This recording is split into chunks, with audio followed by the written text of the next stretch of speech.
Hi friends, welcome to MA world channel. Good evening to all.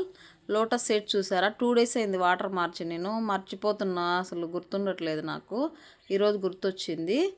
ఇప్పుడైతే మారుస్తున్నాను. చూపించాను కదా ఎంత పెద్ద మొలకలు వచ్చాయి. మొన్న చూపించాను కదా, సెకండ్ డే చూపించాను. మళ్ళీ ఈరోజు 5th డే అనుకుంటా. ఎంత పెద్ద మొలకలు వచ్చాయి చూడండి. వాటర్ అయితే చేంజ్ చేశాను. చేంజ్ చేసి 2 అయితే పాడైపోయాయి, 2 అయితే బాగా మొలకొచ్చాయి అన్నమాట. ప్రాసెస్ అంతా చూపిస్తున్నాను. డైలీ ప్రాసెస్ చూస్తున్నారు కదా. నేను వాటర్ మార్చినప్పుడల్లా వీడియో తీసి పెడుతున్నాను. రోజు రోజుకి చాలా బాగా పెరుగుతున్నాయి మొలకలు అయితే. 2 అయితే పాడైపోయాయి, లాస్ట్లో చూపించాను కూడా. అవి మొలక రాలేదన్నమాట. 2 మాత్రం బాగా వస్తున్నాయి గ్రోత్. మళ్ళీ వాటర్ చేంజ్ చేసేసి మినరల్ వాటర్ వేసి మళ్ళీ అందులో పెట్టేశాను. Like and subscribe. Thank you so much friends. Support చేయండి, లైక్ చేయండి. బాయ్ బాయ్ ఫ్రెండ్స్, బాయ్ అందరికీ.